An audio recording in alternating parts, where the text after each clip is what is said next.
welcome back to the Distinction Factory where we make our mark. And today we are going to be focusing on grade 10 exponents, part 1 of it, which deals with the multiplication and division only between your bases. Part 2 will consist of when there is addition and subtraction between your bases. So down here we've got our steps. The first step is to prime base.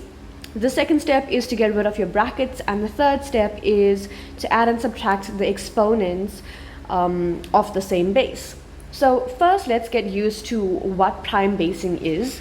This is calculator work mainly. So I'm just going to pull up my calculator, and we've got some examples for us to practice on. The first one is 81.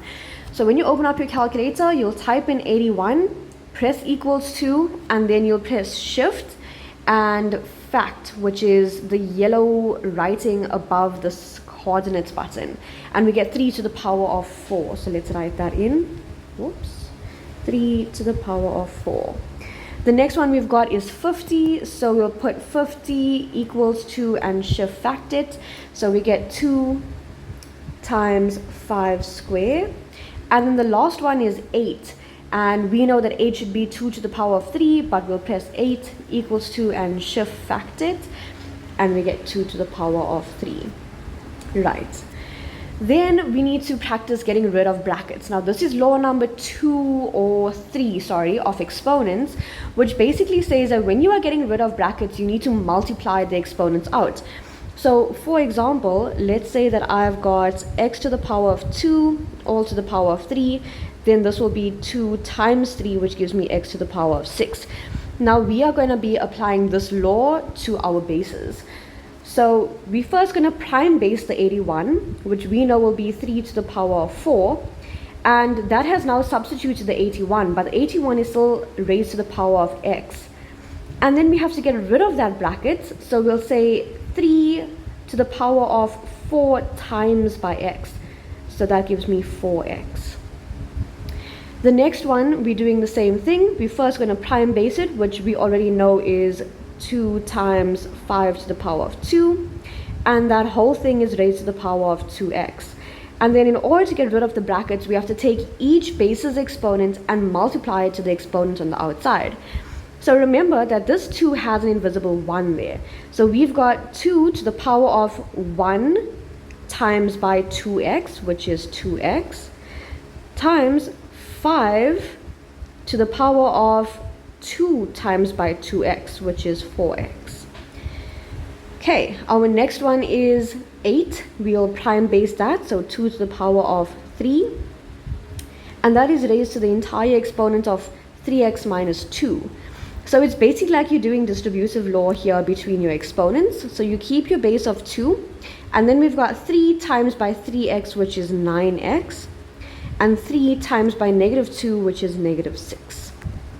Alright, then for our next one, we're reverting back to 81, which we know is 3 to the power of 4, and this whole thing is raised to the power of x plus 2.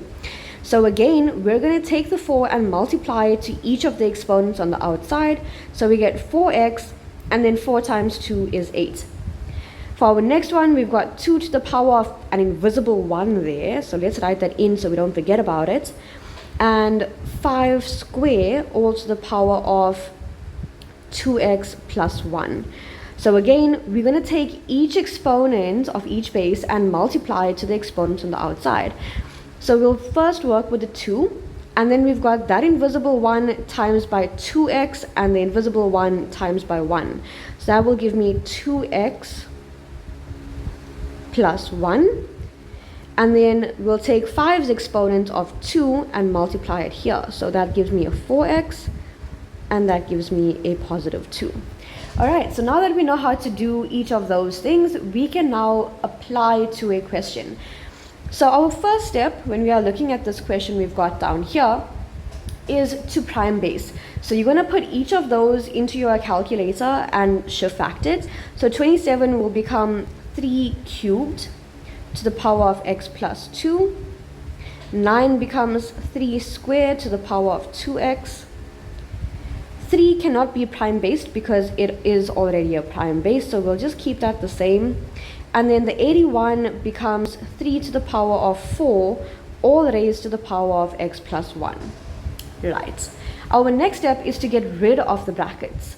So I have to take each of the exponents and multiply it out. So we've got 3 to the power of 3 times x and 3 times 2. So that gives me 3x plus 6. Multiplying here, we've got 3 to the power of 4x.